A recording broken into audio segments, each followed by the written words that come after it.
Hey y'all, and welcome to the video. Subject for this one, 5.9 versus 6.7 Cummins. Which one I like, what I like about each, weaknesses of each. I've got both of them here, 5.9 on the left, 6.7 on the right. Let's get the hoods open. I'm going to start off with the weaknesses. Alright, let's come take a look at the 5.9 first. Here's what it looks like under the hood. This is a real simple looking engine. You can see pretty much everything and identify pretty much everything under here. There's relatively limited coolant lines. The cylinders are all in a row right here. Nice and simple. How about some weaknesses on this engine though? What are the flaws of this thing? These are known to be great engines, but they're not 100% perfect. One of the flaws or weaknesses was the fuel filtration.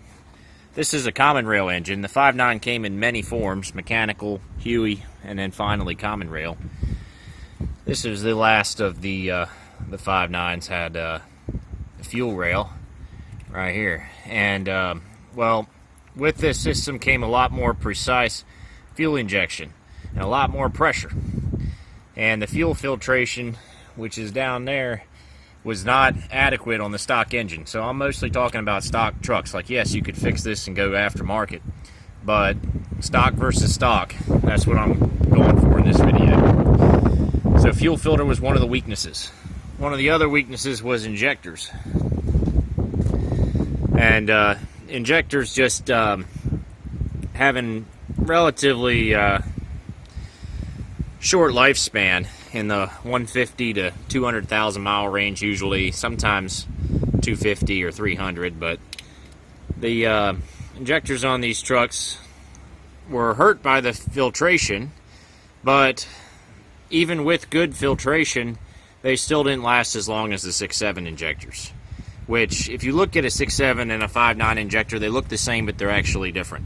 The 6.7 is much more refined for the pressures that is in the engine, and so overall the 6.7 seemed to last longer. So injectors, that's like the number one weak point on this engine. That's the most catastrophic, because when they fail, if they fail in a bad way, like they're leaky or they inject excess fuel, that's what can take out your whole engine. So the engine would have been fine if the injectors wouldn't have went out on it. You know, that happens a lot. Finally, the final weakness is electronics. This engine is much more likely than the 6.7 to have electronic gremlins and just random electronic issues that arise. And you've got your throttle position sensor, you've got all kinds of other sensors. Those electronics were much less likely, or much more likely, to give you random trouble with no advanced warning at all. But besides those three items, this engine is very stout. But let's come over to the 6.7. We'll look at the 6.7 and talk about it. This is it looks a little different here. There's a little more going on. It's still a simple engine,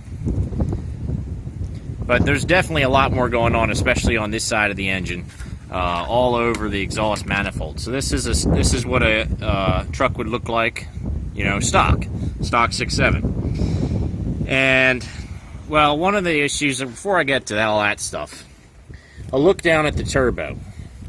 We've got a VGT, variable geometry turbo, and actually, if you come down through the wheel well, you can see right here, this thing is the turbo actuator, and it's the electronic component that controls the turbo, so you have that variable geometry.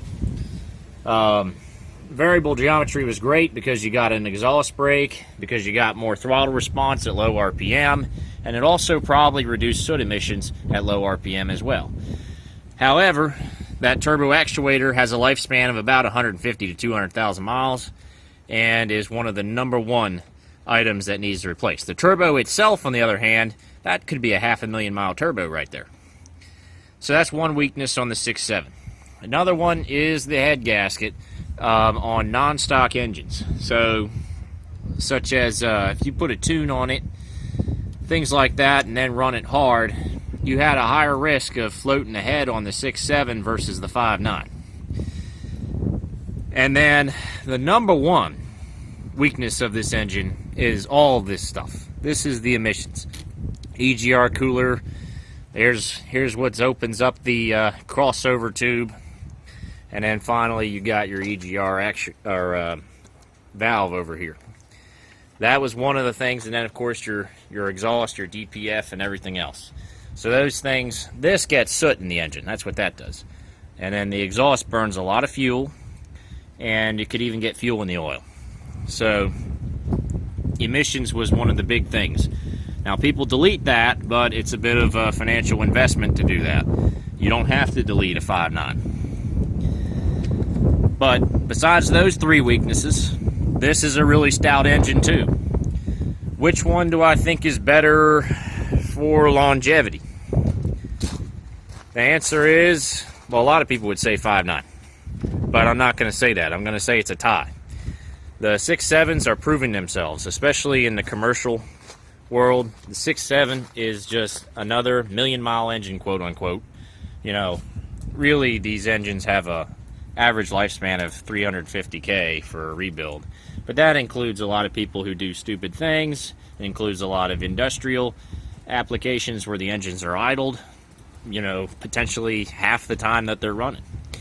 So if you're a person who does a lot of highway and takes good care of your engine, your average is probably a lot higher than 350K.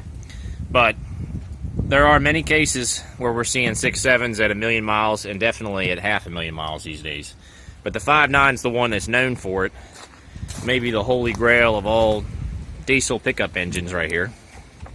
But I'm going to give it a tie as far as longevity goes. How about fuel economy? Well, that's going to be a win over here for the 5.9. The 5.9 gets better fuel economy in stock form because there's no emissions. And this is overall just a really fuel efficient engine, going back to the 12 valve, the VP24. They were all very good. This 03 model was a really good model year. If you look on like Fuelie.com statistics, this was the most fuel efficient model year of Dodge Ram. This truck here gets about 19 highway unloaded. This one here gets about 16. Now, as far as towing goes, this is our truck right here, the 6.7. I love the 6.7 pulling trailers. It pulls it like there's nothing there. You can pull up to 10K, and it's pretty effortless. The 03, you know, the 5.9, you know, a very venerable towing engine, very, very good. I'm actually going to shut the hood on this. It's pouring down rain right now and windy. But for towing, I give the edge over here to the 6.7. And then ease of maintenance. Well, there's a lot less room in here. And there's also a lot less room on here. Like this, even this fan shroud is just bigger and bulkier, makes it difficult to access, like the water pump and things like that. And then all of this over top of the engine on a stock engine makes it really difficult to work on. Not terrible difficult. This is still an inline 6. This is still, you know, what you're looking for in the commercial world for quick repairs. You know, get back on the road. This is the easy platform to work on. But in this category, the 5.9 wins. It's probably a little bit cheaper to do repairs on the 5.9 as well. So overall, each engine is better at different things. I like the power of the 6.7, the towing ability here. I like the fuel economy, the simplicity over there. You can't go wrong with either engine that you choose. Some people pick a side definitively. I can't do that. You know, it's kind of a 50-50 mix. So I hope you all enjoyed this one. I'll see you in the next video.